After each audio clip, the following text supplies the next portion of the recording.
এই ইসলামী আন্দোলনে নিজেদেরকে তৈরি করার যে প্ল্যাটফর্ম সেটা হচ্ছে ইসলামী ছাত্র শিবির। আমার দ্বিতীয় যেটা টার্গেট সেটা হচ্ছে স্বাস্থ্যসেবা।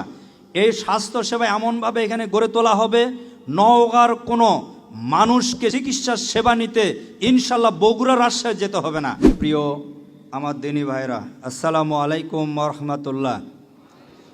আল্লাহ তাআলার দরবারে শুকর আদায় করছি, দরুদ ও সালাম বিশ্ব মানবতার মুক্তির দূত হুজুরে পাক সাল্লাল্লাহু আলাইহি সাল্লামের প্রতি। প্রিয় সাথী ভাইয়েরা, আমরা সকলে এই প্রাণপ্রিয় সংগঠনে একত্রিত হয়েছি আল্লাহর এই জমিনে আল্লাহর দ্বীনকে প্রতিষ্ঠিত করার জন্য। এই পৃথিবীতে যত আইন বিধিবিধান রয়েছে, আল্লাহ প্রেরিত রাসূল সাল্লাল্লাহু আলাইহি সাল্লাম প্রদর্শিত যে বিধান, এই বিধানই মানুষের একমাত্র মুক্তি দিতে পারে। বাংলাদেশের আপামর ছাত্রদের একটি প্রাণের সংগঠন হচ্ছে ইসলামী ছাত্র শিবির।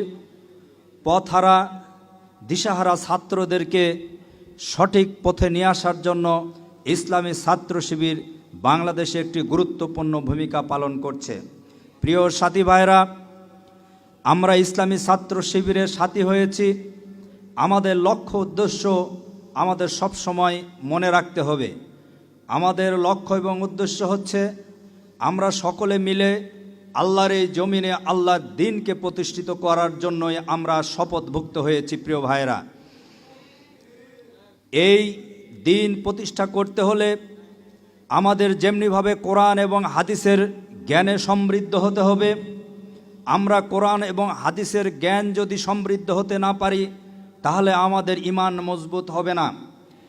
আর সাথে সাথে বর্তমান বিশ্বের চ্যালেঞ্জ মোকাবেলার জন্য ইসলামী ছাত্র শিবিরের সাথী ভাইদেরকে বর্তমান চ্যালেঞ্জকেও মোকাবেলা করতে হবে।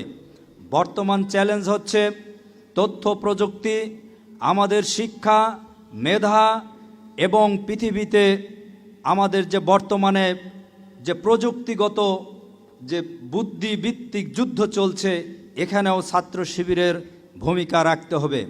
প্রিয় ভাইরা, আমি আশা করব এই 2 দিনব্যাপী সাথী শিক্ষা শিবিরের তোমরা ট্রেনিং নিয়ে, প্রশিক্ষণ নিয়ে, শিক্ষা নিয়ে আগামী দিনে দ্বীন প্রতিষ্ঠার জন্য নিজেদেরকে গড়ে তুলবে। নিজেদেরকে একটি যোগ্য এবং বাংলাদেশের মানুষের আশা আকাঙ্ক্ষা যেটা রয়েছে তা পূরণ করার জন্য তোমরা নিজেদেরকে তৈরি করবে। আমাদের ছাত্র জীবন শেষ করে তারা কিন্তু যথাযথ চাকরি পাচ্ছে না। তো আমাদের এখানে যথাযথভাবে চাকরির ব্যবস্থা করার জন্য এই নওগাঁকে শিল্প কলকারখানা এটা সরকারিভাবে বা বেসরকারিভাবে উদ্যোক্তা তৈরির জন্য আমি চেষ্টা করব। পাশাপাশি এই ইয়ং যারা আছে তারা যেন উদ্যোক্তা হতে পারে, যুবকেরা যেন উদ্যোক্তা হতে পারে। এজন্য আমাদের আমিরে জামাত বলেছেন, যদি জামাতে ইসলাম দেশ পরিচালনার দায়িত্ব পায় বিনা সুদে এবং বিনা ডকুমেন্টে, মানে কোনো ডকুমেন্ট লাগবে না, মানে কোনো জমি জায়গা কোনো কিছু ব্যাংকের কাছে জমা দিতে হবে না, এটা 10 লাখ টাকা পর্যন্ত বিনা সুদে ঋণ দেওয়া হবে একজন যুবক ভাইকে। এই যুবক ভাই এই টাকা দিয়ে সে ব্যবসা করতে পারে, অথবা সে যদি মনে করে বিদেশে যাবে, যদি জামাত ইসলাম দেশ পরিচালনার দায়িত্ব পায়, এই বিদেশে যাওয়ার সমস্ত দায় দায়িত্ব তখন আমাদের এই সরকার বহন করবে। এজন্য আমি যুবকদের নিয়ে আমি একটি প্ল্যান করছি, এবং যুবকরা কিভাবে এই সমাজে তাদের পেশাগত, তাদের যে মেধা, বুদ্ধি, শিক্ষাগত যোগ্যতা এটা সমাজে তাদের কাজে লাগতে পারে, এটা নিয়ে আমি কাজ করছি। আগামী দিনে যুবকদের কর্মসংস্থানের বিষয়ে আমি চিন্তাভাবনা করছি। 2 নম্বর বিষয় হচ্ছে আমাদের এই নওগাঁতে স্বাস্থ্যসেবার মান খুবই খারাপ। বিশেষ করে যারা অসহায়, যারা গরিব মানুষ, দুর্বল মানুষ, এরা কোনো সুষ্ঠু ট্রিটমেন্ট পাচ্ছে না। আজকে যদি সরকারি হাসপাতালে যায়, তারা অপারেশন করা লাগবে, আজকে তাকে সিরিয়াল দেয় 1 মাস পরে। এই রুগীকে আবার বলে দেয় পরোক্ষভাবে ওখানকার বিভিন্ন লোকজন যে আপনি যদি আজকে ক্লিনিকে যান, আজকে ক্লিনিক ওই সারি অপারেশন করবে। আর হাসপাতালে অপারেশন করলে সিরিয়াল হচ্ছে 1 মাস পরে। আমার দ্বিতীয় যেটা টার্গেট সেটা হচ্ছে স্বাস্থ্যসেবা। এই স্বাস্থ্যসেবা এমনভাবে এখানে গড়ে তোলা হবে, নওগাঁর কোনো মানুষকে এই চিকিৎসার সেবা নিতে ইনশাল্লাহ বগুড়া রাজশাহী যেতে হবে না, নওগাঁতেই যেন চিকিৎসা নিতে পারে। আমি তোমাদেরকে একটু বলি, তোমরা যারা ইউনিয়নে দেখবে এখানে আমাদের স্বাস্থ্য কমপ্লেক্স আছে, দেখছো না তোমরা? এখানে বেশিরভাগ ইউনিয়নে দোতলা স্বাস্থ্য কমপ্লেক্স সুন্দর করে লাল রং করা থাকে। এরকম একটা হাসপাতাল নওগাঁ শহরে বেসরকারি ক্লিনিক এরকম নাই একটাও, ঠিক না? শুধু ইসলামী হাসপাতাল বাদ দিলে বা দুই একটা বাদ দিলে। তাহলে এত সুন্দর সুন্দর হাসপাতাল আছে আমাদের হচ্ছে ইউনিয়ন পরিষদে, কিন্তু কোনো ডাক্তার নেই। এখানে অনেক টাকার ওষুধ আসে, ওষুধ আসার সাথে সাথে সেই ওষুধ একদিনে গায়েব হয়ে যায়, মানুষ দ্বিতীয় দিন গিয়ে আর ওষুধ পাচ্ছে না। এই স্বাস্থ্যসেবা ইনশাল্লাহ নিশ্চিত করা হবে। 3 নম্বর বিষয় হচ্ছে আমাদের থানা এবং আমাদের যে আইন শৃঙ্খলার, যেগুলো মানুষ খুব মানে গরিব অসহায় দুর্বল মানুষগুলো এইগুলো জায়গাতে যেতে হয়, বিশেষ করে থানাতে। এখানে পেশিশক্তি এবং ক্ষমতা দিয়ে প্রতাপশালীদের পক্ষে কাজ করে।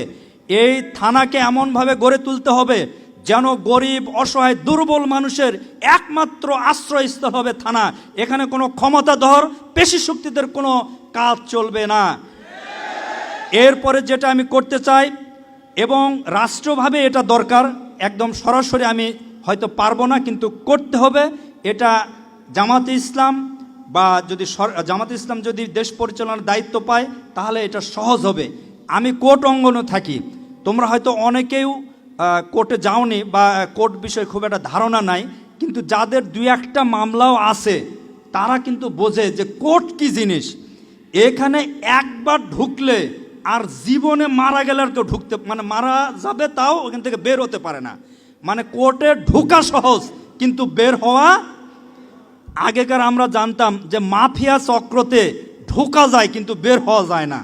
তা আমাদের এই আদালত পারা হয়েছে এরকম মাফিয়া চক্রের মতো। এই আদালতে মামলা নিয়ে একবার কেউ ঢুকলে তার মৃত্যু হয়ে যাবে, আর বের হতে পারবে না। এই আদালত অঙ্গনকে পরিবর্তন করতে হবে, এই ইসলামের ছাঁচে ঢেলে সাজাতে হবে। একটি মামলা হলে আমাদের আইনে বলা আছে সর্বোচ্চ 3 মাসের মধ্যে মামলা শেষ করতে হবে, কিন্তু 30 বছর পরও সে মামলা শেষ হচ্ছে না। এরপরে যে বিষয়টা আমাদের এই নওগাঁ 5 আসনের প্রশ্ন করা হয়েছে, সেটা হচ্ছে আমাদের নওগাঁ শহর এখন একটা বিশাল যানজটের শহর হয়েছে, কিন্তু এখানে এই গত আওয়ামী লীগ শাসন আমলে হাজার হাজার, শুধু নওগাঁ নয় গোটা বাংলাদেশের মানুষ বেকার হয়েছে।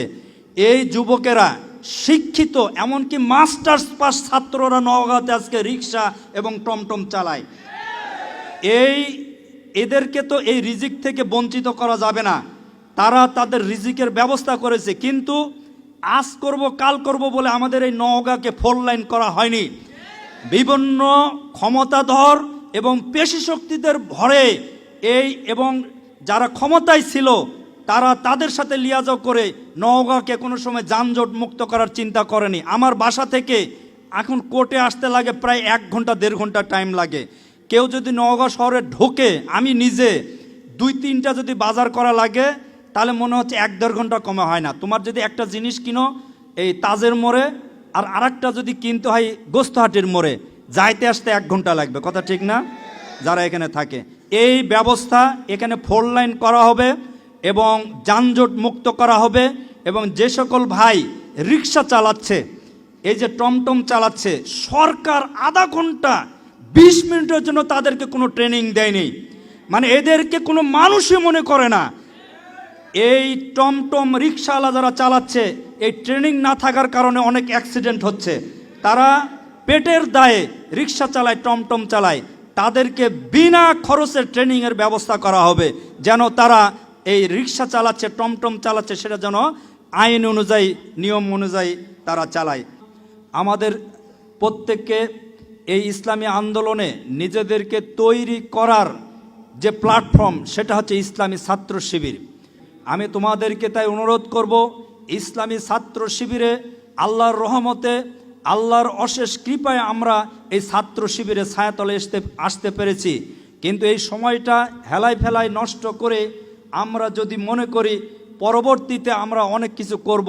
ছাত্র শিবিরের এই টাইমটা, আমি মিন করছি ছাত্র জীবনটা যদি পার হয়ে যায়, আসলে পরবর্তীতে আর কিছু করার থাকবে না। এই টাইমেই যে যোগ্যতা অর্জন করব, জাস্ট সে পরবর্তীতে এটা প্রকাশিত হবে।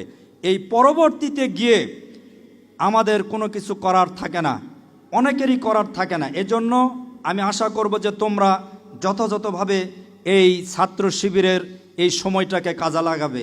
আমি এই আশাবাদ ব্যক্ত করে আমার কথা শেষ করলাম।